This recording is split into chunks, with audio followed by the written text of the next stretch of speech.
À bientôt et bonne journée à nos antennes. Mardi, le 4 novembre, aujourd'hui, on boit de l'huile d'olive. On lance un défi aussi à un champion du logiciel Excel.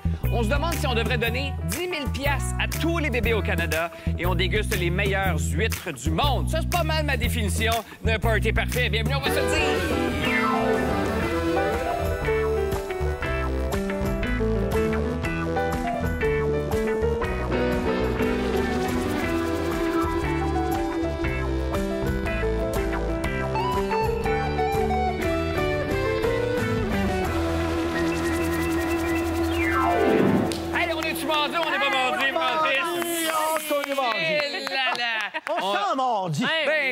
Puis on est juste 5, mais on est comme une armée ici. Tu sais ce que Puis me disait que s'il entendait à la maison du piano, là, comme ça, tous les jours, il tomberait d'amour. Ben oui, c'est sûr. C'est vrai! Moi, je suis sûr que ta blonde a fait comme « wow ». On a nos petits moments au piano à la maison. Mais là, on est comme à la maison. Allez, jetez-vous dans les bras. Oh! Mais là, on a une table entre nous, mais on se fait une carrière. On se fait une carrière.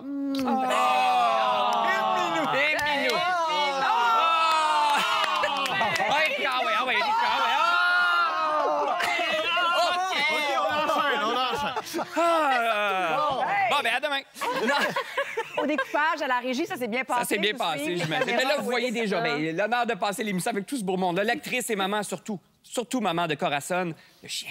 Bianca Gervais, le comptable le plus au bout en train de l'UDA, Pierre-Yves McSween.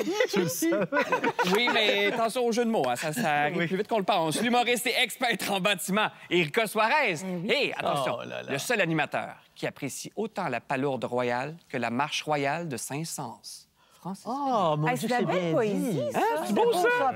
Une façon de parler de mes saisons de Francis, ça me incroyable. Fantômes, esprits extraterrestres, pouvoirs psychiques. Oui, j'ai dit esprits. Il y a des nouvelles recherches qui révèlent que près de la moitié des Canadiens, c'est bien du monde, croient au paranormal et ça va plus loin que ça. 1 Canadien sur 4 affirme avoir vécu une expérience surnaturelle.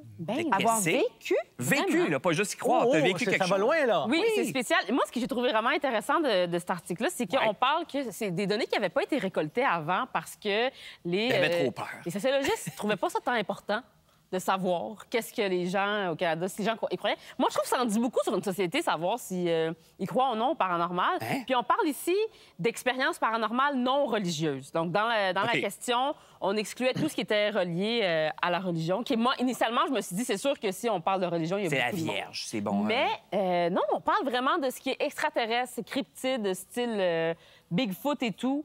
Mais là, on parle pas de... Est-ce que ça inclut j'ai senti la présence de mon grand-père, un être cher? Oui, ça inclut exactement. Ça. Donc, tout ce qui est paranormal, tout ce qui n'est pas expliqué par la science, est-ce qu'on y croit ou on n'y croit pas? Et c'est ça. Presque la moitié. Des choses inexplicables. Des choses inexplicables. Pas comme le petit frisson que les gens ressentent quand ils regardent, on va se le dire. Ça, c'est très explicable. Oui, très mathématique. La qualité, 1+1. Mais là, les stats, c'est quand même impressionnant. Les femmes croient davantage aux fantômes et au pouvoir psychique que les hommes. Les diplômés universitaires, je vais dire sans surprise, mais ça, c'est peut-être moi, et ils croient moins. Et les jeunes de 19 à 29 ans sont plus sceptiques que les générations plus âgées. Est-ce que ça vous étonne, ces statistiques? Bien, il me semble que ça tient la route, là. Oui. Non, moi, ça c'est quelque chose de peut-être générationnel un peu, je sais pas. Moi, j'ai l'impression que c'est peut-être un restant de religion. C'est peut-être un restant de religion aussi. Ce que j'ai trouvé assez intéressant, puis ce qui est venu un peu plus me faire comprendre pourquoi il y a autant de monde qui y croit selon l'étude, c'est que il y a beaucoup de gens qui se disent non-croyants, mais qui sont quand même neutres face à au moins un des phénomènes. Donc, des gens qui vont dire moi, les fantômes, tout ça, j'y crois pas, Bigfoot, j'y crois pas, mais peut-être des extraterrestres. Peut-être qu'il y a d'autres civilisations, peut-être qu'on n'est pas les seuls dans l'univers. Mais extraterrestre, c'est pas surnaturel. Ben... On est plus dans le domaine de la science. En même temps, si ton surnaturel devient extraterrestre, si l'extraterrestre débarque chez vous et est une présence secondaire qui joue avec notre univers, c'est comme paranormal. Oui, exactement. Regarde, on sortait de ça, là. On n'était pas dans l'univers des extraterrestres. Là. Ben non, c'est inclus dans la question. C'est inclus dans la question. Déjà, c'est étrange qu'on l'ait. Oui, moi, je parce trouve. que Christian Page, qui est un grand vulgarisateur du monde paranormal, ses livres sont tellement populaires et ses podcasts que ça me surprend pas. C'est-à-dire qu'il y a tellement de monde qui aime ça. On a un petit côté qu'on aimerait ça que ça existe. Non, mais attends. Mais je pense que c'est une enquête de sens collectivement aussi. Là. Exactement. On veut qu'il y ait quelque chose de plus grand que nous, qui donne un sens à notre... Pourquoi on existe? Mais ça ne peut pas ne pas exister. Les extraterrestres. OK, ça ne peut pas. Mais c'est exactement ça que l'étude nous montre, que la majorité des gens, peu importe, quand on parle de paranormal, ils vont plus dire non, j'y crois pas, mais les extraterrestres. Ah, ben là, c'est ce qui fait que... c'est trop gigant. C'est un univers. L'univers est trop immense pour qu'on soit unique à ce point-là. S'il fallait que ce soit ça, on pourrait se poser des questions. Ouais, peut-être que Dieu existe, coudonc, parce que là, c'est tellement flyé. En même temps, l'humanité est tellement imparfaite que je peux pas croire que c'est la meilleure affaire qui a créé. Exactement. Tu sais, de dire, OK, toi, t'es Dieu, là. T'es transcendant, immanent. Tu peux créer des sociétés, là. Toi, t'as décidé, là, de faire des gogounes crocs. Alors, conclusion, les extraterrestres existent. Mais voilà. Ben oui. La calvitie existe, les maladies existent, et tout ça existe dans notre monde parfait. Je parlais de Christian Page, je me suis retrouvé avec lui. Si vous avez regardé le spécial des enfants de la télé pour l'Halloween la semaine dernière, j'étais sur le même plateau, puis il disait, je sais plus combien d'années de carrière, une quarantaine d'années, il dit à peine sur les doigts, c'est de 2 mains, je peux compter le nombre de fois où vraiment il n'y avait pas d'explication. Puis encore là, il doit en avoir une. J'aime ça. En plus, Christian Page, il aime ça, il démystifie, mais il aimerait y croire. Il aimerait ça, mais pour l'instant... Mais il dit que l'être humain se conditionne aussi à ressentir quelque chose, puis à faire « Ah, ben ça a bougé parce que... » Puis là, on... Oui, mais il n'y a pas si longtemps, il parlait des fameux signaux sonores. Puis là, il a fait « Oh, ces signaux sonores-là, il y a quelque chose qui n'est d'incompréhensible dans ces nouveaux signaux sonores-là. » Comme le Ouija, c'est ça? Parce que non, les signaux de... Bianca Gervais dit ne pas croire à ça. Et à la maison, on en avait un. Et tu m'as demandé de l'amener ici pour ne... C'est vrai, ça fait 2-3 ans qu'il est ici. Je ne veux pas l'avoir à la maison. Mais tu sais comment ça marche, hein? Il y a un des joueurs qui triche. C'est toujours ça. C'est toujours ça. Bien, c'est parce que je trouve... J'y crois pas, comprenez-moi. J'y crois pas. Cela dit, pourquoi prendre des risques inutiles? Dans un plateau. Mais c'est exactement ça l'étude qui nous dit. Quand les gens n'y croient pas, ils n'y croient pas. Mais moi, je trouve que ça ressemble plus ce que tu fais à « je ne veux pas y croire ». Absolument. Et je dirais même qu'il y a plusieurs objets dans ce studio que c'est moi qui veux qu'on se débarrasse à la maison, les trophées de hockey de Sébastien de sa jeunesse. Puis je fais « Amène-les au studio, ça va être beau. » Peut-être que c'est une excuse aussi pour qu'on élague à la maison. C'est pas très mid-century.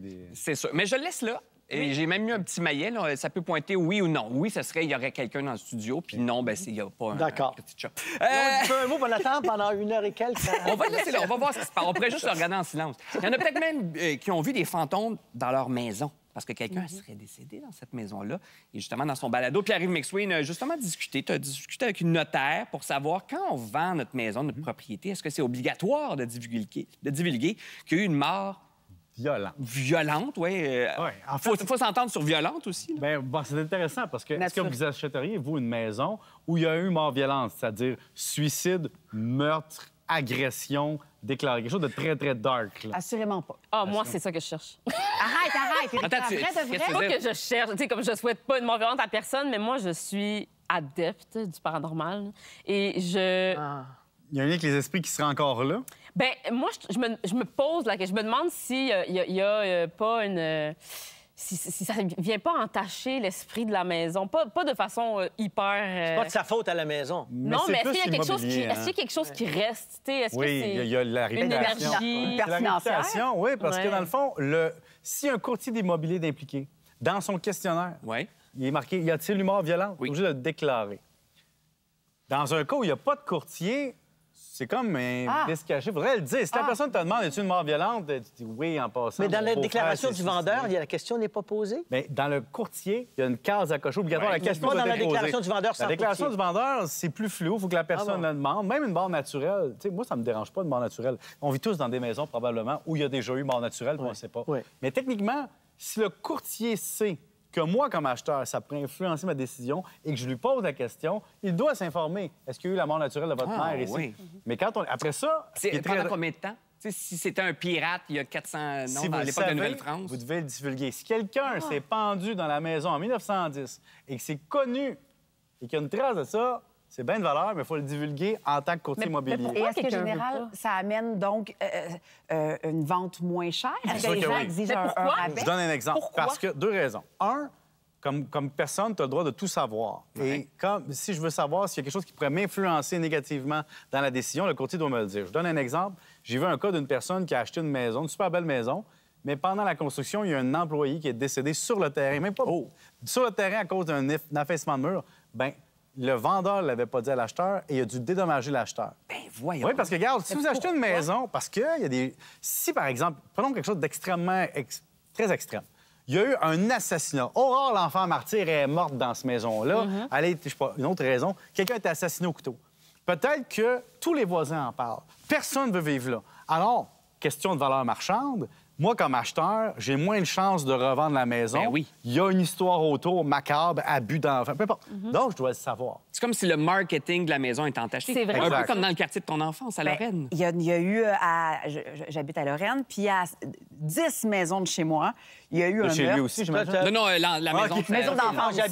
J'habite, mais t'es dans le passé. Dans le passé. d'accord. Ouais, tu sais, on reste toujours un petit peu dans la D'accord, maison OK, d'enfance. parfait. là. Et là, ça fait quoi, 30 ans que mes parents y sont. Puis quand on va visiter mes parents, systématiquement, je fais « Ah, ben la maison du meurtre ». Systématiquement, 30 ans plus tard, à chaque visite. C'est comme un stigma sur ta maison pour tout le quartier. Mais vous en voyez un pire que ça. Si vous avez un immeuble à revenus, Oui. un de vos locataires assassine quelqu'un ou se met fin à ses jours rapidement, vous êtes techniquement pas obligé de le déclarer. C'est juste que les voisins vont aller cogner à la porte du locataire et vont dire « En passant, ils ont-tu nettoyé le bain parce que...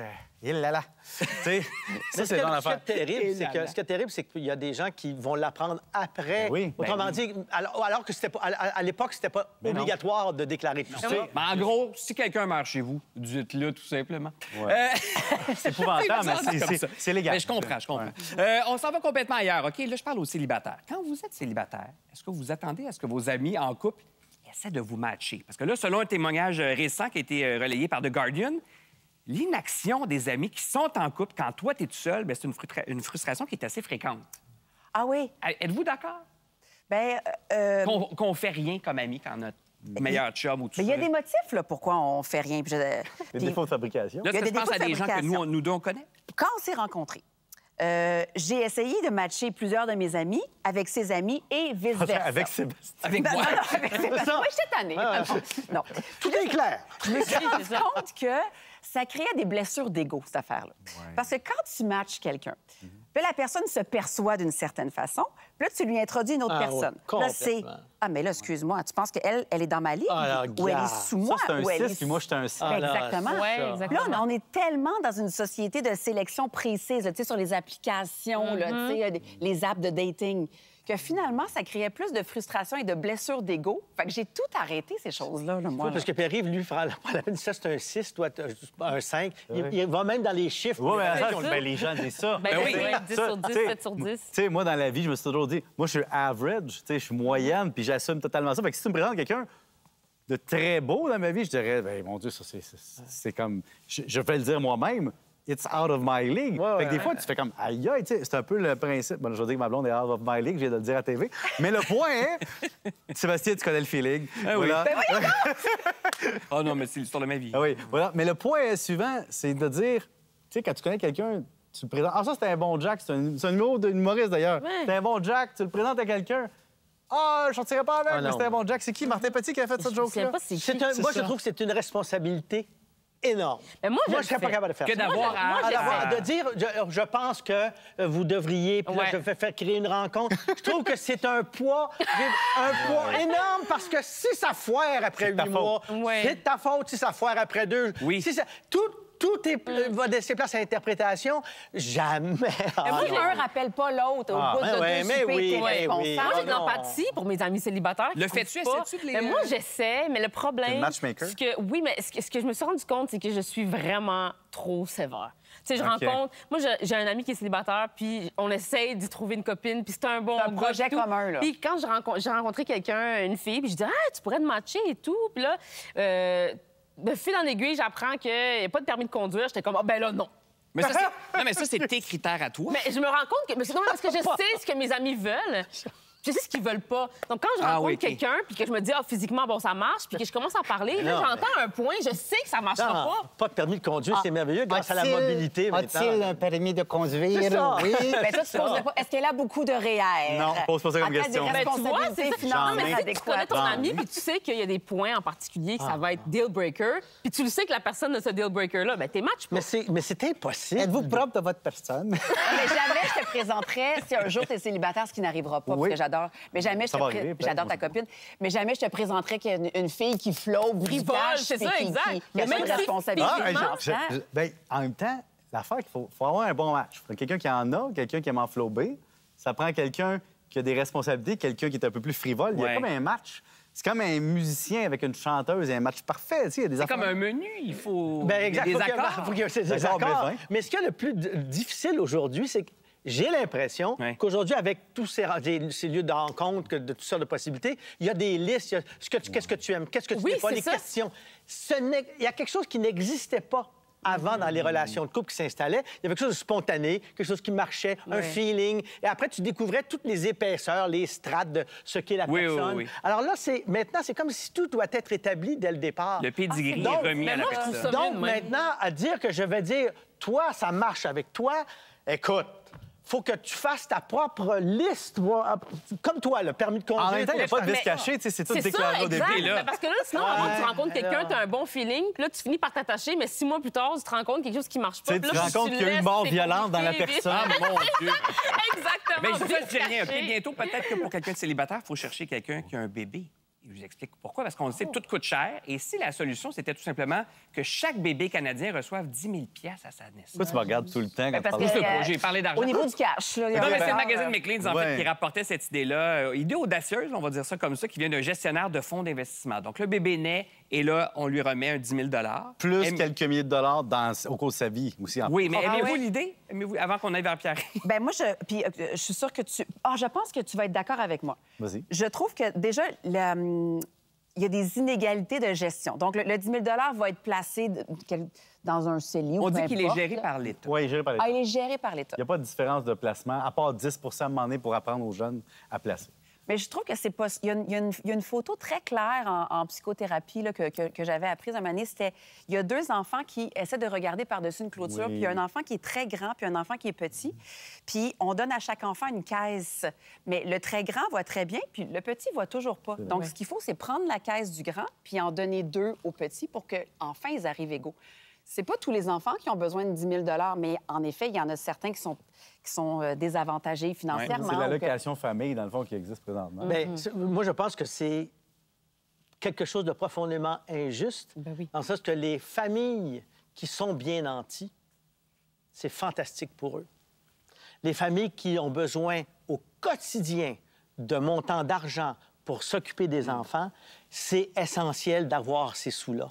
Alors moi, pour moi, c'est faciliter la vie aux gens bien nantis, parce que c'est un no object, l'argent rentre, ça va servir, puis un jour, ça va en plus être bien administré après que ce soit rendu adulte, parce qu'ils sont habitués de dealer avec cette dimension de comment j'investis, comment je dépose les sous, alors que les familles qui n'ont pas de sous, si tu n'as pas ça, je trouve que si tu n'as pas ce montant-là au quotidien ou au mois, je pense que c'est pas juste pour ça prend une certaine littératie financière. Je fais juste vous résumer en gros. Donc, on a 10 000 à la naissance. Ensuite, il y a des cotisations supplémentaires qui seront versées. 1 000 par année entre l'âge de 2 et de 6 ans. Et ensuite, c'est 500 de 7 à 17 ans. C'est un fonds d'investissement de l'enfant. Mais si tu prends un rendement de plus ou moins 8 par année, ce compte pourrait atteindre 50 60 000 à l'âge de 18 ans pour l'enfant. Mais ça peut encourager des gens qui n'auraient pas d'enfants à en avoir. Moi, c'est ça que je trouve... Mais attendez, il y a un bas qui blesse là, que Sébastien n'a pas encore dévoilé, qui est quand même fort. C'est quoi? C'est qu'il faut le financer. Et comment on financerait ça? Comment on finance?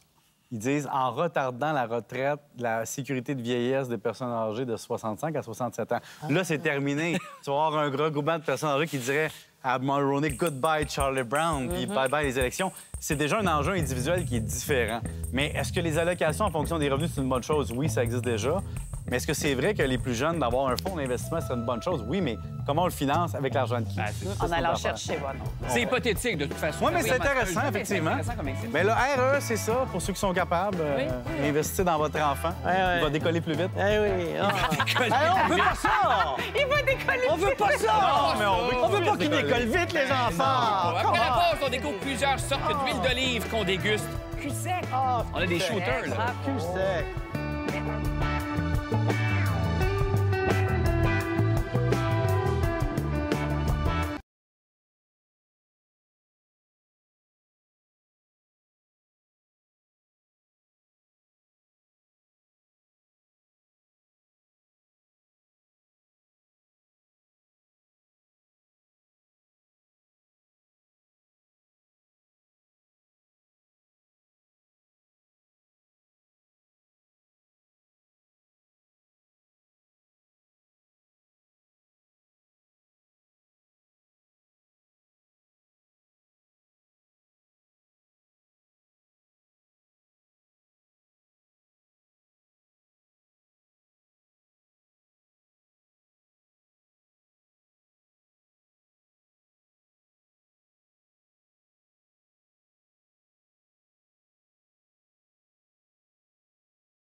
Le journaliste Anderson Cooper et l'acteur Tony Shalhoub apprécient tellement l'huile d'olive qu'ils ont récemment, littéralement, bu des shooters d'huile d'olive, de ce nectar extra vierge, devrais-je dire, lors d'une entrevue. Tout le monde ici, je pense, aime l'huile d'olive. À la maison, nous, c'est un peu... C'est pas sacré, mais il y en a partout. Bien, c'est une religion, là. Oui. Puis, le seul endroit où il n'y en a pas, c'est un peu dans mes crèmes de jour, là. Mais s'il y en avait à base d'huile d'olive, je m'en badigeonnerais. Ça s'en vient, ça. Ça s'en vient. Écoute, Il doit y en avoir. on garde votre vie intime pour le badigeonnage. Merci. Merci. Mais on a un grand connaisseur. Là, on en a dans des petits shooters avant l'émission. Je pense qu'il a pris 10-15 minutes. Puis il y a eu des gros mots, même, tellement il était intense dans le classement. Et tu as déjà participé en Espagne à un tournage, c'est ça, des classifications, parce que chaque appellation d'origine contrôlée a son bureau officiel pour classifier. Pour une fois que ça va en bouteille, ils peuvent inscrire telle chose et telle chose et telle chose. Il y a 1 milliard de choses à dire sur l'huile d'olive. La première affaire, j'ai envie de dire, là, on va faire des dégustations avec des verres. On en a 3. OK, il y en a 3. Mais je pense qu'on a la photo qui pourrait apparaître peut-être. Le verre qui est utilisé pour déguster l'huile d'olive et pour établir la qualité de l'huile d'olive, c'est un verre qui est bleu. Ah oui? Cobalt. C'est un bleu où tu ne peux pas voir la couleur parce que la couleur n'a rien à voir avec la qualité de l'huile d'olive. Donc, il ne faut pas se laisser influencer Absolument par la couleur. pas. Donc, tous ceux que... D'ailleurs, le jaune ou vert, c'est en fonction très souvent des olives mûres ou pas mûres. Parce que l'olive verte, c'est l'olive qui n'est pas mûre. Puis l'olive noire, c'est l'olive qui est très mûre. On s'entend? Quand on parle c'est pas des olives de catégorie. On part à la base parce que je pensais que c'était 200 olives. L'olive verte est verte, puis quand on la laisse dans l'arbre, là, à un moment donné, elle devient noire. Et celle qui est au sabot, qui est teinte, là, elle, c'est ça, c'est une autre. J'embarque pas là-dedans. C'est incroyable, parce que donc, maman m'a toujours ces dit, deux achète couleurs, pas, c'est une question de mûrissement, OK? Ouais. Puis la couleur établie, le vert, ça va être une huile à partir d'un pressage avec une olive verte. Puis quand elle est jaune, c'est parce que c'est une olive qui est mûre, qui est noire. Donc, c'est pas la qualité, le goût, c'est pas... La couleur compte pas. Alors, c'est un verre qui a l'air... Et l'autre chose, quand on fait la dégustation, il faut que le verre te tienne dans la main. C'est comme un petit ballon, si on veut, qui se rétrécit. Un verre à scotch. Oui, ça ressemble à un verre un petit peu. Et quand on ferme ça, il faut qu'on le tienne dans la main pour réchauffer l'huile d'olive. Il faut qu'on rende en dégustation, il faut que ça soit à 28 degrés. C'est pas loin de la température du corps. Oui, mais c'est important de le savoir. Oui. C'est comme ça qu'ils jaugent et qu'ils définissent en goûtant. Puis un petit couvercle. Le couvercle, c'est pour que la température, ça se réchauffe et aussi que les arômes restent dans le jaune. Puis après ça, tu enlèves le petit couvercle, puis là, tu prends ta gorgée. Puis quand ils font des dégustations comme ça, là, ils en boivent de l'huile d'olive. Puis à un moment donné, ils sont plus capables d'une saturation parce qu'au fil du temps, il faut qu'ils arrêtent, il faut qu'ils mangent, il faut qu'ils fassent toutes sortes d'affaires parce que c'est... Ils prennent des petits verres, non? De mémoire, dans le film Le Parrain, à un moment donné, ils prennent des petits shooters, mais ça, c'est pas la dégustation pour définir ce qu'est l'huile d'olive en qualité. Pour le fun. On a ici une fille de portugaise. Oui. J'imagine que chez vous, l'huile d'olive, ça veut dire quelque chose. Oui, chez nous, ça veut dire quelque chose. Je suis dans la famille des Portugais, là, c'est l'huile d'olive. Toutes des peaux différentes, toutes des couleurs différentes. Puis mon conjoint est italien aussi, donc c'est un peu la chicane de qui fait... mon Dieu! Alors, chose importante, l'huile extra vierge. C'est l'huile qui a moins de 0,8 d'acidité, chimiquement. OK. Et ça nous plaît. Ça dépend de chacun, c'est ça. Ceux qui ont au-dessus de 0,8 jusqu'à 2 là, on a une huile vierge. C'est beaucoup en lien à la... Et l'autre aspect qui distingue les deux, c'est que dans l'extra vierge, il n'y a pas de défaut. Même dans la dégustation, tout est équilibré. Dans la vierge, il peut y avoir des petits défauts. Pas que c'est pas une bonne huile, mais il y a des défauts. C'est quoi un défaut? C'est ça. Un défaut, exemple, ton acidité, le côté fruité, s'il n'y a pas une pureté là-dedans. Puis une huile très foncée de même, ça ne change rien? Ça n'a rien à voir avec la couleur. OK. Puis là, dans l'autre, les défauts, c'est qu'on a besoin d'acidité, on a besoin du fruit, du goût du fruit, et on a le côté... poivre à la fin, ou piment, ou tu sais, à la fin, là, qui peut aller dans le fond de la gorge, là. Oui, dernière note. Oui, ça en prend, ça, parce que ça, ce sont les polyphénols pour la santé, et ça fait partie de l'équilibre. Comme dans un vin, ça prend l'acidité, ça prend la rondeur, ça prend le fruit, un peu la même chose. On peut presser à froid, là, c'est important, ça? OK, presser à froid, il y a extraction à froid, puis il y a pressé à froid. Quand c'est pressé à froid, on écrase l'olive. Quand on fait l'extraction, c'est une centrifugeuse qui spin tourne les olives. Et là, OK, il fait même pas frais dans la pièce. c'est à froid. Non, mais c'est à froid quand même, parce qu'avant, ça chauffait. La meule, avant, Je pensais comme la Coors Light, tu sais. la meule sur pierre nous chauffait ramener. l'olive. Oui, c'est ça. Et ça faisait en sorte qu'à un moment donné, ça triturait le goût. C'est OK. quoi la meilleure huile Quel d'olive qu'on sur le goûte? marché? Là, on en a 3 OK, ici. il y en a 3. OK? Là, la raison pour laquelle c'était important, on goûte la bleue d'abord. La bleue, d'abord. juste un petit point bleu. Parce les que gens. là, la OK. chose importante quand on goûte l'huile d'olive et qu'on essaye l'huile d'olive à la maison, c'est qu'il faut s'attarder au temps où ça a été extrait, où est-ce qu'ils ont fait l'huile d'olive, quand ça a été pressé. Puis là, il y a des dates qui apparaissent sur les bouteilles. Oui, c'est pas c'est juste... vrai. faut s'y arrêter à ça, parce que là, on découvre deux mondes. Là, cette huile d'olive-là, on y goûte. OK, on y goûte, je dis rien pour l'instant. C'est au La complet première. ou un petit Sec, peu? ou- Prenez une gorgée, OK? Ça, il n'y a pas d'arbre à la fin du tout. OK? Il va apparaître... C'est rough de même, Laisse-y hein? 30 secondes, il va apparaître à la toute fin. OK? Pour moi, c'est assez neutre, là. J'ai pas Ouais, de... Oui, ça c'est arrive à la comme, fin, il y a un petit poivre qui arrive. Voilà. Très cool. Ah oui, oui. Maintenant, Oui, on va oui. tout de suite à la jaune. Je vous explique pourquoi après. Oui. La deuxième, le petit bouton jaune, la deuxième. Hey, déjà, OK? à l'odeur, c'est pas la même chose du tout. OK? Allez-y, Oh, deuxième, donc. le bouton jaune. Oui, c'est du milieu. Oh, ça, j'aime ça. Moi aussi. Ça, Là, c'est j'ai bon. du plaisir. Là, j'ai du plaisir. OK. Ça, j'aime ça. Alors, Mettrais ça L'arbre dans qui des arrive pâtes. après. oui, Oui. mais tout d'un coup, dès qu'on y goûte, il y a une explosion Oui. qui apparaît. Bon, là, Là. on a goûté la première. La date meilleure avant sur la Oui. bouteille, c'est 31 décembre 2025. Il nous reste 30 secondes. Il reste presque pas de temps. Celle-là, Oui. c'est dans 2 ans, l'expiration. Oh, Donc, oui. quand une bouteille, Oui. quand l'huile d'olive est nouvelle, c'est là qu'on goûte vraiment à l'huile d'olive. C'est là où ça explose. Comme un Dans vin, la c'est bouteille. important. Oui, c'est le contraire. Dans un vin, là, le vin va l'huile d'olive va s'atténuer en vieillissant. vin dans la meurt, une bouteille. journée. C'est ça. Là, donc, prenez le temps, quand vous regardez les dates. regardez les dates. La date, si on voit extraction en 2025-2026, prenez ça. Puis là, vous allez comprendre Dernier. C'est quoi pourquoi la c'est dernière? tellement différent, l'huile d'olive. Goûtez les huiles d'olive nouvelles. C'est pas nécessairement écrit nouvelle, mais par la date en arrière, vous allez le savoir. J'ai tout aimé de ce bloc. Tout aimé. à ce moment-là. J'en veux On peut deux goûter la blocs de même. dernière. Qu'est-ce qu'elle a de spécial? Ben, elle est juste bonne. Ah, elle est juste bonne. bonne, elle est belle, équilibrée, il y a les filles, il y a tout. Mais, hein? Très hâte, la dernière. Ouais. Ouais. J'aimais bien la deuxième. Moi aussi, la deuxième. Mais la plus jeune, C'est vrai. elle est plus jeune, il y a le On fond. s'en va hier après la pause sécheresse, canicule. Il n'y a C'est plus ça. rien qui va en Amazonie. On va prendre des nouvelles du poumon de la Terre avec un journaliste enquête. C'est de l'angisme d'huile d'olive. Oui. Oui, c'est vrai.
entend souvent dire que l'Amazonie, c'est quoi? C'est le poumon de la Terre, sauf qu'en ce moment, malheureusement, le poumon étouffe. Sa rivière, qui est l'Amazone, s'assèche. Et donc, Xavier Savard-Fournier s'est rendu au Brésil cet été. Il fait état de ce qu'il a observé dans le plus récent numéro de la revue L'Actualité. Bienvenue à l'émission. Bonjour, Sébastien.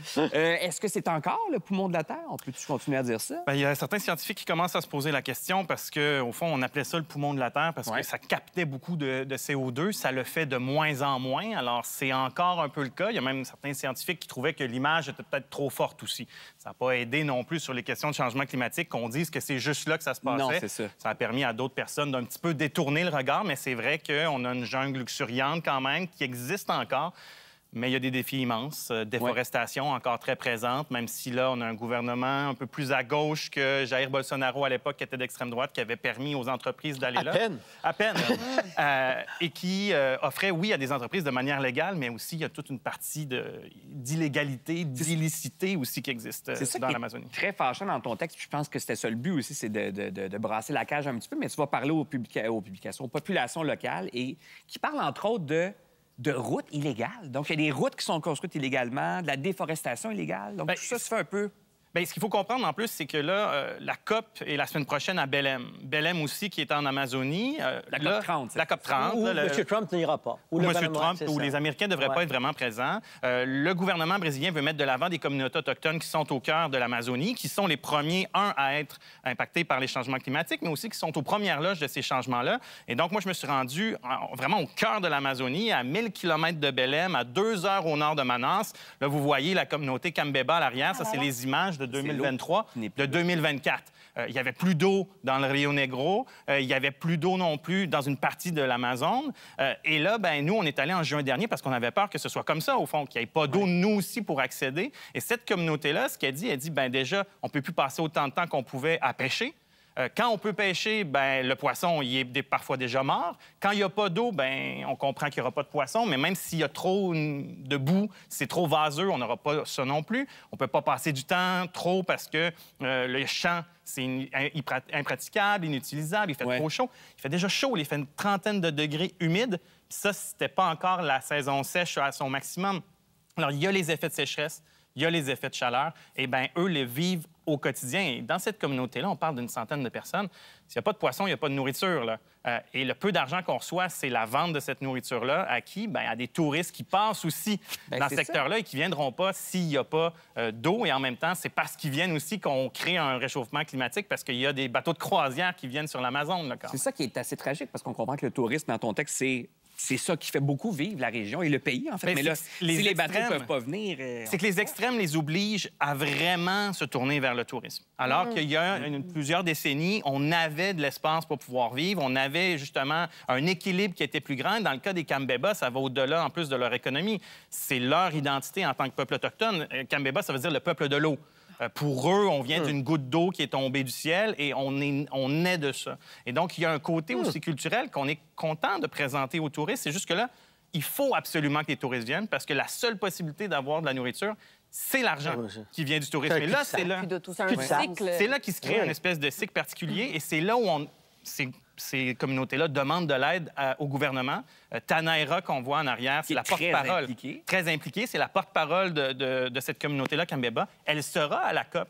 Et ce qu'elle veut dire au gouvernement d'un peu partout au monde, c'est arrêtez de penser que l'Amazonie, c'est juste une jungle luxuriante, là. Les Occidentaux, vous venez, vous avez pris au fil du temps, vous avez détruit une partie de cette planète-là, une partie du gouvernement brésilien aussi. Mais il faut que vous compreniez que maintenant, bien, nous, on a des secteurs de notre forêt qui sont plus praticables. Il y a des secteurs où il y a des activités illicites, des minières. On a aussi des problèmes avec l'agriculture qui se fait, où on ne respecte pas les territoires autochtones. Ça, c'est une des grosses demandes qu'ils vont faire du côté de Belém. Puis là, on voit déjà le port de Belém, là, à 1000 km de tout ça. Puis tout ça, c'est quand ils ne sont pas tout simplement déportés. Parce que ce qu'on comprend, il y a des parallèles à faire quand même avec l'histoire canadienne d'il y a plusieurs années. Mais pour construire certaines routes, certaines industries illégales, qu'est-ce qu'on fait? Bien, on les déporte, on les tasse tout simplement. Les revendications sont les mêmes. Hein? Les revendications des communautés autochtones canadiennes et des communautés autochtones brésiliennes, et à la COP, ça va être particulièrement vrai, c'est de dire si vous nous donnez les droits qu'on a déjà, dans le cas de la Constitution brésilienne, c'est déjà là, sur la démarcation de nos territoires, sur le contrôle, ça a été démontré par des chercheurs que, justement, il y avait beaucoup moins de déforestation dans le cas de l'Amazonie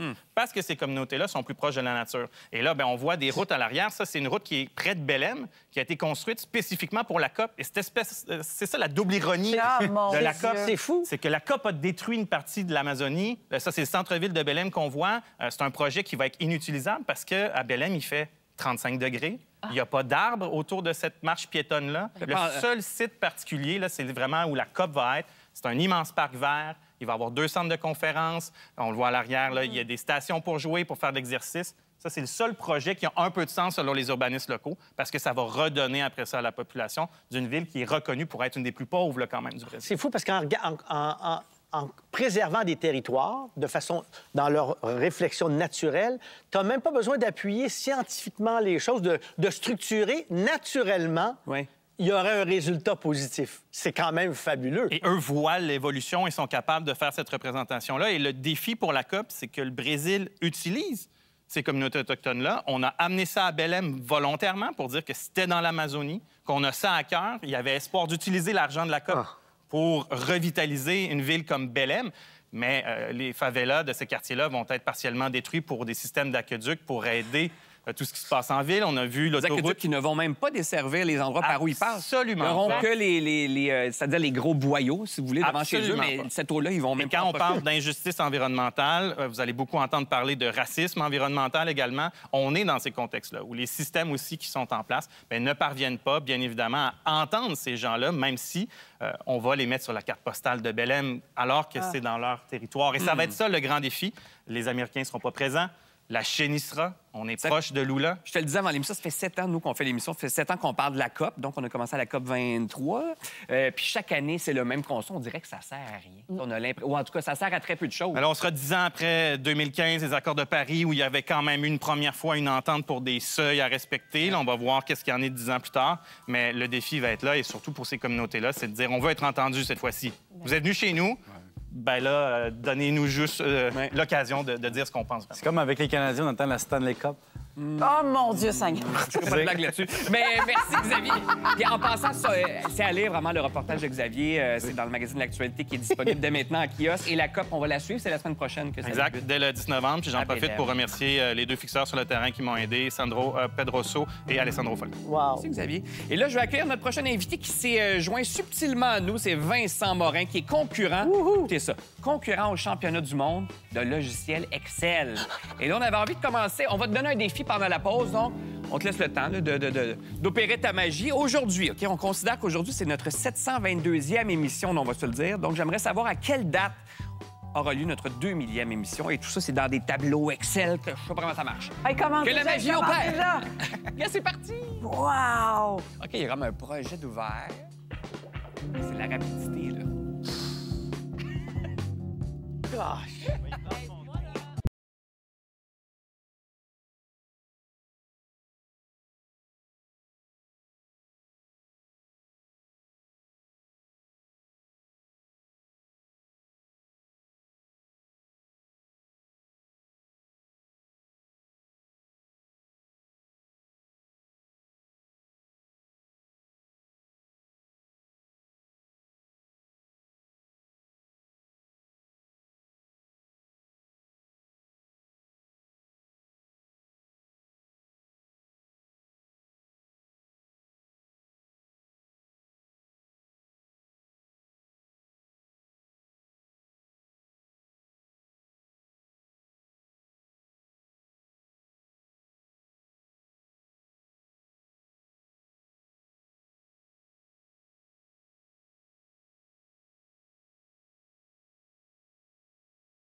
comment je suis excité. Avant la pause, on a donné un défi à Vincent Morin, qui est une des 8 personnes qui a réussi à se tailler une place. C'est ça pour la finale du championnat mondial d'Excel, le logiciel Excel de comptabilité. Ça va se passer à Las Vegas début décembre. Et là, donc, on t'avait lancé un défi. Selon les calculs de Vincent, quand aura lieu notre 2 millième émission? Es-tu prêt à voir la réponse? OK, tu as un bouton puis ça apparaît? On est prêt. OK, vas-y. 22 septembre 2038. Mon Dieu, c'est bien loin. Hey, je vais être vieux. Hey, je vais avoir 60 ans, là. Wow! OK, mais là, tu sais, on a ici des gens qui sont férus en logiciel Excel. On peut-tu expliquer c'est quoi Excel avant toute chose? Oui, dans le fond, Excel, c'est un logiciel à la base fait pour la finance, pour la comptabilité. C'est un tableur. Donc, c'est un tableur. Ça permet garder des d'opérer avec des inventaires. chiffres, de faire des opérations mathématiques, des opérations financières sur des nombres. Donc, faire des budgets de base aussi. Oui, mais tu sais, moi, je l'utilise à l'occasion, puis c'est très de base. Mais là, je voyais, tu avais une genre de formule mathématique incroyable. Lettre, ça veut dire quoi, donc? Let, c'est pour nommer des variables. Donc, c'est pour éviter de réutiliser la même portion de formule plusieurs fois. On peut y assigner un Comme un nom. objet? C'est ça. Donc, en compétition, pour éviter d'avoir des formules qui font 8-9 lignes de long, on leur donne des surnoms. Moi, donc, c'est une programmation en objet dans Excel. OK, mais moi, j'aimerais juste savoir, oui, c'est trop niché. Moi, je veux savoir comment c'est arrivé dans ta vie. Oui, ça, c'est une bonne question. Comment tu as ouvert cette voûte-là? Mais Excel, c'est quelque chose que j'utilise depuis le secondaire. À l'école, les travaux, là, je suis quand même de la génération qui avait des ordinateurs qui avaient Excel au secondaire. Et tout le monde l'utilise, hein? Juste pour dire, là, juste avant que tu poursuives, 1,2 milliard de gens qui utilisent Excel chaque mois, une personne sur 8 sur la Terre. Fait que, sauf, non, mais tu sais, un chef de restaurant pour tenir à jour son inventaire, un comptable, dans les écoles, tout le monde utilise Excel. Des listes de rappel, il y a des gens qui utilisent Excel. Il y a même une fille qui est vraiment du spécialiste de la formation par Microsoft au Canada, puis elle fait fortune avec ça. Bon. C'est ça. Donc, c'est vraiment l'outil le plus flexible. Ouais. Donc, c'est pour ça qu'ils ont amené une compétition avec ça. Les questions qu'on nous pose, c'est pas des questions Excel, mais c'est des questions où Excel permet de répondre facilement puis de façon efficiente. Donc, quand on parle de la question là, de 2 millième épisode, en compétition, on va nous demander le millième, le 1100e, le 1200e. On va en avoir 20 à répondre. Donc, c'est trouver une façon d'avoir une formule qui est flexible puis qui répond à tout rapidement. Là. Donc, les mathématiques, à la base, dans ta vie, c'était béton, là? Ben, j'ai de bonnes bases en mathématiques, mais j'ai pas une formation en mathématiques. Pour utiliser Excel, c'est pas tant la mathématique que la logique. Ouais. Mais il y a un moment quand même où tu t'es dit, hey, parce que c'est assez niché, là, on va se dire. Oui, mais il y a le moment où tu t'es dit, hey, premièrement, je suis assez bon, puis deuxièmement, ça me fait triper. Mais c'est surtout, j'ai un moment où je suis tombé sur une vidéo du championnat du monde de l'an dernier, là, comme on voyait. C'est la lumière, les commentateurs, la foule. C'est comme gamer. C'est ça. Oui, on Et fait une compétition. je vois les défis que les gens répondent, puis je me dis, C'est comme le je suis de leur niveau. Ouais. Mais allons-y, là, C'est le Cole Caulfield d'Excel. Comment tu peux prendre ça, puis après ça, en faire autre chose? Exemple, il y a du monde qui gagne un concours, puis après ça... Tu veux qu'ils rentabilisent, là, Ben ça oui, t'attend. qu'est-ce que c'est? Ça reste au bureau, j'ai une augmentation. Les compétiteurs, on parle de personnes qui travaillent dans les grandes 4 firmes de comptables, on parle de personnes qui sont des consultants au niveau de ça. Moi, je travaille en finance pour Arnaud Énergie. On est tous des gens qui ont un lien avec ça, puis on utilise l'outil au travail. Depuis que j'ai commencé à faire la compétition, je me suis rendu compte que ma performance au travail a augmenté aussi par rapport à l'utilisation de ça. Là. Mais il y a quelque chose en dedans de toi, je me permets de dire, tu as des données d'intelligence artificielle. Autrement, c'est comme si c'était le côté humain à l'intelligence artificielle. Il y a quelque chose de ça. Mais c'est un bon point. Puis l'intelligence artificielle était permise dans les compétitions jusqu'à cet été. Il y a quelqu'un qui a réussi à gagner. On a 30 minutes pour remplir les épreuves. C'est 30 minutes la compétition? 30 minutes la compétition. Il y a quelqu'un qui a fini en 15 minutes en utilisant Gemini. Donc, après ça, ils ont dû l'enlever parce que l'intelligence artificielle est rendue Écris-moi là. la formule qui fait ça. Mais la personne qui l'a fait connaissait Excel et était capable de se servir d'Excel en arrière aussi. C'est pas juste voici un fichier, donne-moi les réponses. Puis comment on s'entraîne? C'est pas comme tu lèves des haltères. Là, concrètement, comment on s'entraîne? Oui, donc ça fait quelques années que la compétition Peut-être existe. que tu enlèves quelques-uns. Ça, c'est moi en train de m'entraîner. Là. C'est toi qui as fait ça? Oui. Donc, la compétition existe depuis quelques années. toutes les anciennes épreuves sont disponibles. Puis après ça, c'est surtout de se construire une boîte à outils, parce qu'on peut amener notre boîte à outils de formules personnalisées. C'est quoi une boîte à outils? Ben, c'est des formules personnalisées, c'est des scripts pour rendre ça plus rapide. Donc, on arrive à la compétition avec notre clé USB qui a nos fichiers préparés où on se prépare à certains types de questions. Puis des fois, il y a des choses qui sont trop longues à taper, mais qu'on peut adapter d'avance. Comme des outils, en fait. Mais C'est une boîte à outils. Comme on dit, il y a beaucoup de monde qui utilise Excel. Est-ce que tu dirais qu'on gagnerait à en savoir un peu plus sur Excel? Tu sais, exemple, moi qui est travailleur autonome, j'ai mon fichier Excel pour mes impôts, mais je veux dire, je fais tout à la main. Puis j'ai quand même des bonnes connaissances Excel, mais des fois, je me dis, crème, ça pourrait aller plus vite. Ben oui. Est-ce qu'on gagnerait à s'intéresser plus à ça? C'est sûr qu'il y a un intérêt d'apprendre Excel. Après ça, il y a des gens pour qui être capable de mettre de la couleur, mettre des lignes, faire des plus, c'est suffisant. Chaque personne doit l'apprendre à son niveau, mais c'est intéressant pour tout le monde de s'améliorer. Merci, Vincent. Bonne chance. Championnat mondial de Microsoft Excel, c'est le 3 décembre à Las Vegas et ce sera retransmis gratuitement en direct sur YouTube. Ça va être excellent. Messieurs. Ouais, Après la pause. Après la pause, on prend des photos, tout simplement. Est-ce que...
selfies. Est-ce que c'est ça? Ce sont les fameuses photos là, sur lesquelles on se montre en train de pleurer. Ça suscite souvent des réactions, on va dire, partagées quand elles sont publiées sur les réseaux sociaux. Et d'ailleurs, c'est le sujet d'un texte sur The Cut. Pourquoi les gens font ça? Ça, c'est vraiment, tu te prends dans ton char en train de pleurer ou bon... Exactement. L'espèce de phénomène où est-ce qu'en plein moment d'émotion, on pleure, on se sent dépassé par ce qui se passe et on décide de prendre une pause, prendre son téléphone, installer ça et partager avec l'Internet. Il faut se remettre à pleurer après. Il faut se remettre à pleurer, mais il y a plusieurs raisons. Il y a plusieurs raisons. Il y a des gens qui vont faire ça pour avoir, évidemment, de la sympathie, de l'attention. C'est sûr que ça donne l'attention. Tu poses une photo de toi qui pleure, tu vas recevoir des messages et on est toujours gagnant. Parce que si on poste une photo de nous qui pleure, bien, il y a des gens qui vont nous donner beaucoup d'amour et qui vont être empathiques et il y a des gens qui vont mal réagir et qui vont dire « tu pleures en ligne », et là, les autres vont te défendre parce que tu pleures. Donc, tu es toujours gagnant. Un win-win. Tu as toujours de l'attention. Et aussi, moi, pour défendre ces gens-là, parce que je sais que la majorité du temps, les gens n'aiment pas ça. Ça me tape sur le chou. Ça dépend. On dirait qu'on le voit tout de suite quand c'est... On voit le mécanisme. Si je peux jouer l'avocat du diable, on vit dans un monde où est-ce que, surtout les gens plus jeunes, n'ont pas nécessairement grandi avec des connexions humaines aussi fortes que sortir dehors avec ses amis, toujours la présence des autres. C'est des amis en ligne. Il y a des gens qui, la majorité de leurs amis, sont dans d'autres pays. Quand tu joues en ligne avec quelqu'un, ça peut être quelqu'un à l'autre bout du monde qui pourrait être ton meilleur ami. Oui. Donc, on est habitué d'avoir ces relations-là à travers les réseaux sociaux. Donc, peut-être que ça devient plus commun d'exprimer ses émotions en ligne, comme toutes les autres émotions qu'on exprime sont maintenant en ligne, le bonheur, le jeu, vrai, le c'est temps. bien dit, c'est bien Donc, dit. des fois, ça peut être un réflexe où est-ce que nos amis se trouvent en ligne, donc c'est là qu'on va les partager. Par contre, il faut voir l'intention. Des fois, il y a des gens que tu te dis, bien, on dirait qu'il n'y avait plus d'idées. Fait qu'il a fait une vidéo dramatique de lui qui pleure. Des fois, c'est quelqu'un qui fait une erreur, qui se fait canceller, qui va venir chercher le pardon. Va aller chercher le pardon, donc va un peu se forcer à pleurer. Mais il y a quelque chose d'assez spécial d'être en train de pleurer on dirait que ça et d'installer son téléphone. Du contexte, non? Comme, toi, on t'a déjà vu pleurer. Bien, toi, c'est ton métier. Mais toi, c'était, je pense, un film qu'on venait de voir, c'était touchant. Ça, c'est autre chose. Ben oui, non, c'est parce que je pense que tu m'aimes puis tu veux me donner une noblesse, là, mais c'est sûr que là, j'ai 40 une intention? Non, mais j'ai 40 ans, fait que c'est sûr que j'ai fait des mauvais choix sur les réseaux sociaux. Tu sais, j'ai pas d'exemple concret, mais assurément que je l'ai déjà fait. Puis, je pense que j'ai dû le faire aussi pour un truc super narcissique. Oui. Je pense que je me suis déjà filmée parce que je venais d'avoir un rôle. Fait que sans doute, à 20 ans de thérapie, à un moment donné, il faut nommer un chat un chat. Sans doute que j'ai voulu faire... J'existe encore, regardez, je viens de décrocher un rôle, j'ai une valeur comme être humain. Je pense aussi que je l'ai déjà fait pour... je suis sortie d'un film, puis je voulais que les gens aient voir ce film-là. Après ça, peut-être que je l'ai fait aussi pour dénoncer une cause, un moment donné. J'avais vu quelque chose d'une injustice profonde, puis je voulais le partager. Mais ça t'a-tu fait du bien, dans l'immédiat? Bien, je pense que c'est... on est des petits êtres fragiles qui... On se fait beaucoup bâcher là, sur les réseaux sociaux, puis je pense que c'est un moyen immédiat d'aller chercher de l'amour. Oui, c'est ça. C'est garanti. Est-ce que c'est sain comme moyen? Non. Est-ce que je le recommande? Non. Est-ce que je suis fière? Non. Mais assurément, si je l'ai fait dans ma vingtaine, c'était pour ce motif-là. Comme un tapis rouge, quand tu te présentes dans une première de théâtre, il faut se faire voir dans le métier, puis ça fait partie du marketing, j'imagine aussi, non? Mais il y a quelque chose que les gens vont... c'est quelque chose qu'on fait pour avoir l'air authentique qui, à la fin, nous fait passer pour la personne la plus... le mot authentique, déjà, sur les réseaux sociaux, est assez galvaudé. C'est un peu... Parce que ça vient aussi avec le timing. Si tu commences à faire une vidéo et dans la vidéo, tu es pris d'émotion et tu commences à pleurer, c'est différent qu'une vidéo qui commence et que tu pleures déjà. Qu'est-ce qu'ils disent, tes yeux, Francis? Non, mes yeux, c'est parce que pour moi... C'est qu'ils pleurent, ils vont pleurer. OK. Je pense, je sais pas, je l'ai déjà dit, mais je suis un ignare. C'est quoi, dans l'univers ignorant dans l'univers des réseaux sociaux. Je suis pas là-dedans, je connais pas ça, je suis pas ça parce que si j'avais été embarqué là-dedans, je serais devenu addict.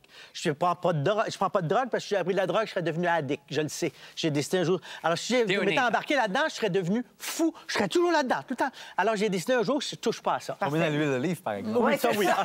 Je suis devenu addict. OK? Alors donc ça pour moi quand je l'entends, quand je le vois d'observateur complètement extérieur, je fais, mais c'est juste normal qu'on exprime qu'on pleure, c'est juste normal qu'on exprime qu'on fait des choses qui n'ont pas de sens pour se casser la gueule, puis que là, on se casse la gueule, puis c'est filmé, puis on a fait exprès pour se filmer. Pour moi, c'est la normalité de l'excès potentiel des réseaux sociaux. Pour moi, c'est normal de le voir, parce que besoin de dire j'existe, je vis, que je sois heureux ou triste, je l'exprime par là.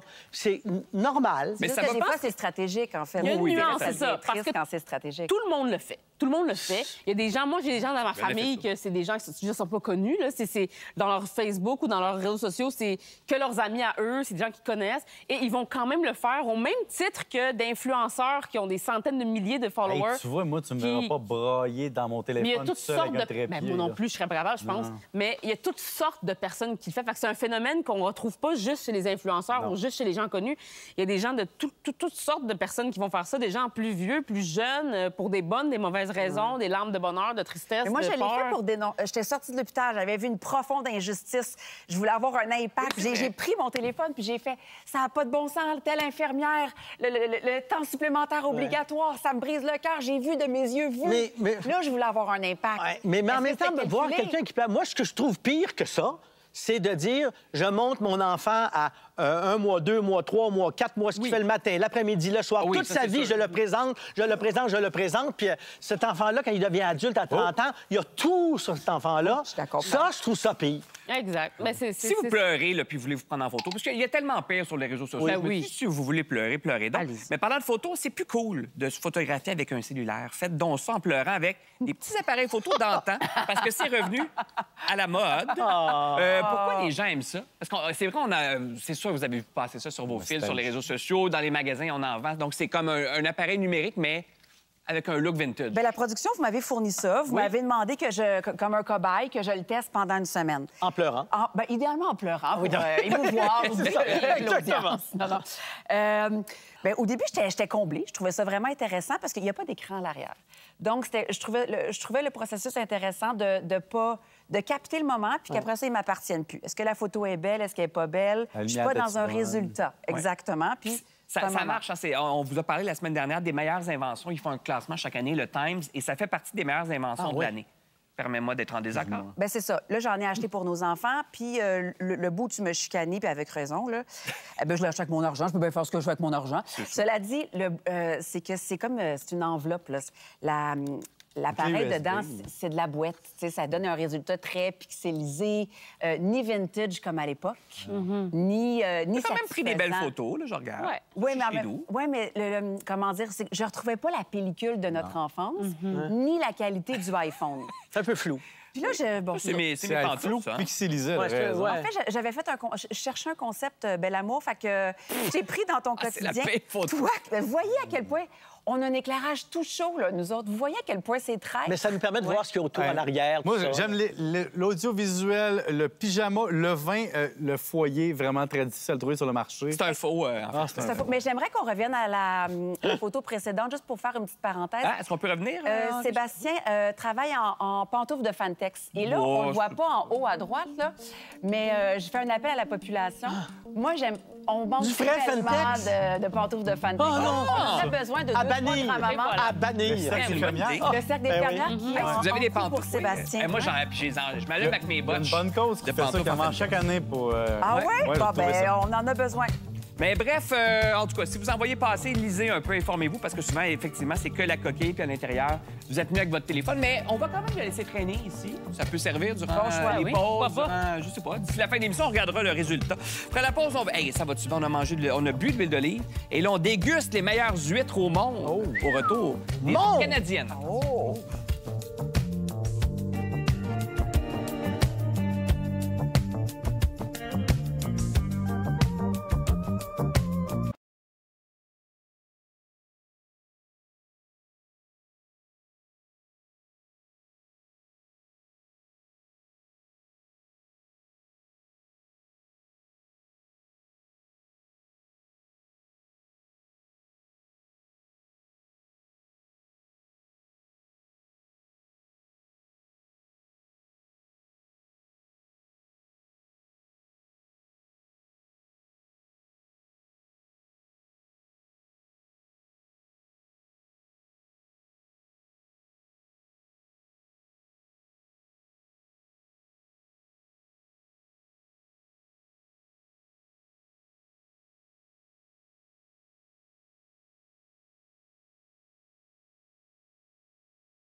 adoré par beaucoup de monde, dont moi, mais pas Erika Suarez. Les huîtres de l'île du Prince-Édouard seraient malheureusement en danger. Ça, c'est selon la CBC. On en jase avec Robert Pendergast, qui est un chef cuisinier qui est natif de l'île du Prince-Édouard, justement. Bonjour. C'est vrai. Ben oui, ça, c'est vrai.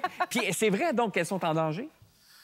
Well, on ne veut pas trop donner de glamour à certaines histoires, mais on espère que si on a vraiment comme un vrai hiver, un peu plus froid, et aussi un vrai été avec un peu de pluie, comme moi, je ne suis pas très bien bronzé parce que j'ai juste coupé le gazon 2 fois l'été dernier. Et le problème, c'est que notre environnement, ça touche beaucoup à nos produits. Ça nous affecte beaucoup, mais pour les plus de 100 à 150 personnes qui sont à la pêche sauvage, la vieille façon avec les bateaux, ils ont très peu ou presque zéro comme travail. C'est les changements climatiques, vous dites? C'est l'environnement qui fait? Well, c'est une des raisons que, disons que le parasite MSX est présent. On ne sait pas exactement d'où c'est venu. On ne sait pas si c'était une faute aux humains qui ont peut-être déchargé de l'eau. Comme de quelque part au sud, on ne sait pas.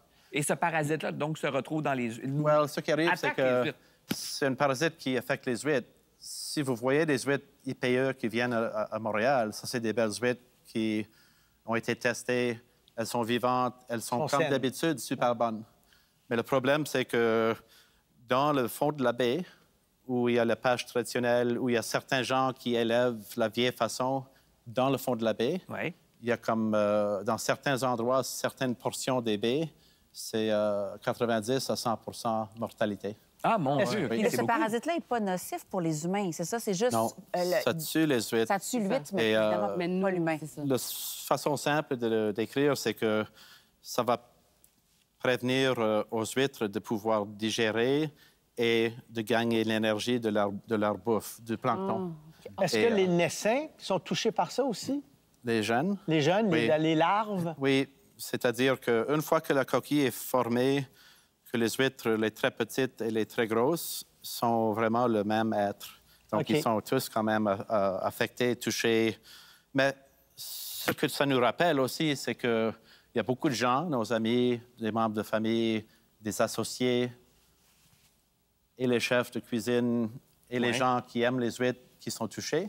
Mais les gens qui sont le plus affectés au début, c'est vraiment les éleveurs et les gens qui sont à la pêche, la vieille façon, sauvage, dans un bateau. Est-ce qu'on a des chiffres? Est-ce qu'on sait à quel point ça va faire mal à l'industrie? On ne sait pas. Il y a pas mal de doutes, mais ce qui n'est pas douté, c'est que les huîtres de l'île du Prince-Édouard continuent à être exportées dans les marchés québécois, ontariens, américains, un peu dans l'ouest du Canada. Donc, tout ce que je peux dire, c'est encourager aux gens de régaler, manger les belles huîtres de l'île, parce que l'année prochaine, c'est possible qu'il y ait juste 70 ou 60 de notre population d'huîtres qui est disponible. Donc, on a horreur que ça soit comme ça, parce que c'est quand même un gros business de près d'1 milliard de dollars. C'est ça que j'allais dire, comme consommateur, ce qu'on peut faire, c'est ça, c'est de continuer à manger local. On fait ce que Francis nous a toujours dit de faire, manger local. C'est quoi les sortes à l'île du Prince-Édouard, les sortes d'huîtres qui sont les plus populaires? Ben, disons,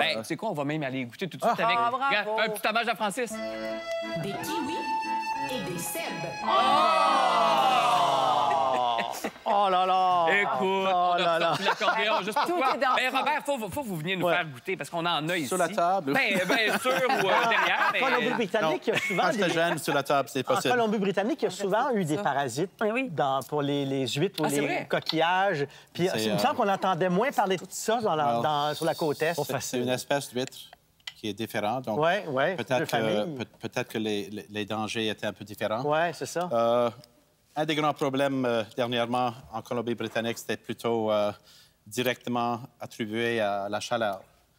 Et cet été, à l'île du Prince-Édouard, j'ai coupé mon gazon 2 fois, juin et début de juillet. Donc, il faisait très sec. Sec et chaud. Ouais. Et l'eau fraîche qui vient dans l'estuaire et l'eau salée qui mixe, ça fait vraiment un endroit parfait pour les planctons. Donc, ce n'est pas les huîtres qui sont le plus important, c'est les bons planctons qui sont en bonne santé, que les huîtres vont filtrées. Ouais. Fait que c'est tout un écosystème à tenir en place. Les huîtres que vous voyez ici Là, sont vertes parce que ça, c'est le soleil qui rend les planctons verts. Ah oui, ça, je savais pas. Ça. Très des kiwis des hommes comme maman. Je veux juste le dire. Là, j'anime une émission de cuisine. J'aime tout ça. Je t'observe. Ce matin. Je regarde. Ça nous prend un moment un peu lourdoyal. Pour la magie de télévision, j'ai ouvert des huîtres à l'avance. Et ceux et celles qui aiment les huîtres, on va régaler un petit peu ensemble. Mais qu'est-ce qu'on... Ouais, Pierre-Yves demandait qu'est-ce qu'on mange à l'île du Prince-Édouard comme huître. Qu'est-ce qui est le plus... C'est quoi l'huître signature? Je pense que c'est drôle que il n'y a pas longtemps, c'était quelle huître est-ce que ton oncle élève et qui va te donner, qui est totalement couvert en vase et c'est pacté en algues. Et tu mets ça dans ton sous-sol, quelque part dans le shed où c'est quand même assez frais. Ça va garder 1 mois, 2 mois, 3 mois. Ma grand-mère et mon grand-père faisaient ça. Oui. Il y avait des huîtres dans la cave. À Montréal, il était fou des huîtres, puis il y avait ça, puis ça durait des mois. Il y en avait dans un gros bucket dans la cave, puis il y avait ça. Tes grands-parents hyper précurseurs. Pour l'époque, personne ne mangeait des huîtres, sauf tes grands-parents à l'époque. La tradition, disons que ce qui est très beau, c'est que je suis venu à Montréal quand j'étais dans le début de la vingtaine et j'ai fait ma formation et j'ai travaillé en cuisine ici 5 ans. Et donc, j'ai des amis, j'ai commencé à connaître les traditions et j'ai très vite vu qu'il va falloir que je connaisse un peu sur les huîtres, sur les moules, sur les palourdes, sur les coques. Sinon, comment est-ce que je vais fonctionner chez nous? Et donc, ça fait 20 ans maintenant que je suis rentré chez nous et c'est très excitant parce que je suis pas trop sûr si je peux gagner. Il nous reste 1 minute, faut qu'on goûte. Ah, toi, il ouvre comme moi. Mais lui, il ouvre ça très rapidement. Il ouvre par le bout. Mon Dieu. On va mettre ça sur la charnue est pleine. En restauration, est-ce qu'il faut qu'il soit déjà séparé d'avance? Est-ce qu'il faut qu'il soit... Ici, la tradition, c'est que oui, on sépare ça de la coquille. Elles sont vraiment belles. En France ou peut-être même en Irlande, on les laisse coller. Attends, je suis impoli, là. Toi, tu mets-tu du citron ou pas? Je fais tout. On fait tout. On fait tout. Merci, Robert. Partagez. Je peux permettre une petite chose sur les huîtres. On aime le côté salé, mais moi, ce que j'aime quand on croque l'huître, c'est que très souvent, quand elle est bonne, elle est aussi sucrée. Quand on a le sucre et le sel, là, c'est le bout du bout. OK, Francis, tu vas capoter. Oui. Elles sont vraiment bonnes. Elles sont grosses. On a envie de s'envoler, hein? On vous en donne pendant la pause. Merci, Robert. Merci beaucoup. Mon plaisir. La pause, on vous explique pourquoi tout le monde a supposément 12 ans. Ah! Wow! OK, bien, venez ensemble. Elles sont trop bonnes. My God! Écoute, elles sont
a tellement aimé les huîtres d'avant la pause et surtout celui qui venait avec les huîtres. Oui, Robert, qu'on l'a gardé. Pour la fin de l'émission. Mais vraiment extraordinaire, les huîtres. Il y a juste Erika qui... Mais t'aimais pas ça avant? Non, mais c'est les meilleurs que j'ai mangés. Bon. Mais c'est ça, j'ai les meilleurs huîtres que t'as grandi, Bon, t'as essayé. J'ai goûté. À notre ami qui veut pas être matché, quelqu'un qui aime pas les huîtres, bon, Oui, c'est très- ça. Voilà. Et on se promène depuis tantôt avec le fameux appareil photo nouveau genre, qui est vintage, mais pas vraiment, en tout cas. Je sais pas ce que ça a donné. On en a, je pense, 3. Bon, gars, c'est le genre de photo que ça donne, vous voyez. Ah, oui. bon. Ah, tu pleures pas, par contre, sur la C'est photo. comme les premiers mégapixels qu'on avait. là. Ben, Tu vois, ça donne ça. C'est fun, ça. Mais C'est pas très fort. c'est que rendu là, prenons notre téléphone, puis économisons Ben, c'est ça. un 150 150 piastres? Oui, c'est assez cher, ces trucs-là. On termine aujourd'hui avec une nouvelle théorie, on veut l'appeler humoristique, oui, mais assez révélatrice, OK, lancée par un Américain, c'était sur les réseaux sociaux, et lui dit que tout le monde a 12 ans. Autrement dit, la société aurait la maturité d'un préado qui simplifie les enjeux et qui croit avoir toujours raison. Qu'est-ce que c'est ça? C'est un phénomène, là. Tout le monde dit ça. C'est un phénomène en ligne qui se traduit à « Of course you're 12 Oui. ». Donc, Évidemment, t'as 12 ans. Vous avez 12 ans. Donc, c'est où est-ce qu'on va nommer quelque chose qui se passe dans la société, des comportements, des opinions, et que quand tu t'y arrêtes et tu y penses, ben tu te dis... Ben oui, mais si tu avais 12 ans, tu penserais comme ça. Donc oui, tu as 12 ans. Et moi, Quelque chose d'immature. Quelque chose d'immature. Ben oui, t'as 12 ans. Et ça, on parle de niveau politique, là, des gens qui sont haut placés jusqu'au président des États-Unis qui s'est fait dire « Of course you're 12 » souvent. Des comportements. Puis quand on s'arrête pour y penser, on se dit « Mais c'est vrai. » On a une impatience, on a un vouloir que tout soit rapide. Des fois, on pense à des solutions, à des problèmes qu'on se dit « Mon Dieu, hein, quand je m'arrête puis j'y pense, c'est peut-être un peu enfantin comme solution. » Un manque d'introspection. Un manque d'introspection. C'est aussi une stratégie marketing de rendre tout un peu plus simple pour que les gens embarquent. Tu sais, comme on parle d'une époque où est-ce qu'avant, les gens avaient des vraies opinions, n'avaient pas peur d'aller contre la vague et de dire des choses que les gens pensent pas vraiment. Mais là, aujourd'hui, on veut comme plus plaire aux masses, donc on va aller dans des choses plus simples, des principes un peu moins compliqués, où est-ce qu'on se dit, ben c'est sûr que tu vas être d'accord.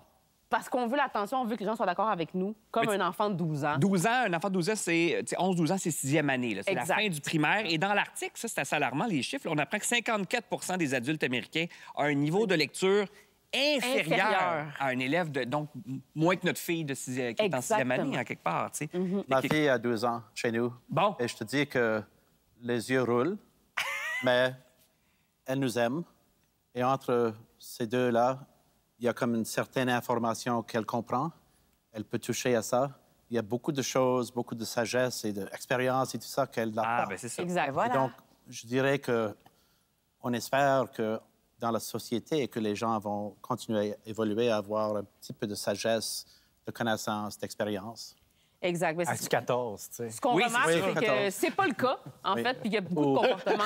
Permis de conduire. Non, mais y a-t-il des trucs que vous faites où on pourrait dire de vous, on sait bien, t'as 12 ans, tu sais. Moi, jusqu'à récemment, la comptabilité, là, je suis rendu pas pire, mais j'étais pas bon dans ton domaine. Moi, des fois, tu sais, quand je veux l'exactitude, mettons que tu dis quelque chose de faux. Là, tu vas picosser. Pas picosser. Je vais apporter des preuves. Je vais faire des recherches. Regarde. Écoute, t'as-tu 12 ans, décroche. Tu veux l'exactitude, c'est ça. Vouloir, Ben, moi, je trouve que c'est sévère pour les enfants de 12 ans. Oui. Parce que quand tu as 12 ans, tu as passé toutes tes années au primaire, t'es rendu un grand. OK? Et tu entres dans un monde où tu es le petit parce que tu entres après ça au secondaire. Donc, tu as fait des étapes de vie importantes. Fait que moi, je trouve que de dire tout le monde a 12 ans, puis comme si c'était un défaut, je trouve pas ça fin. J'aime ça. Les enfants de 12 ans, je suis avec vous. Bravo! La relève de demain! On sera de retour d'ailleurs demain. Jean-Sébastien Girard sera là avec Anne-Marie Cadieux, Émilie Bibeau et Laurent Duvernay-Tardif. Tardif, ta première visite. Tardif. Merci à vous autres. Merci pour les yeux, Robert. Merci, Robert. Et Minou, bonne soirée. Merci.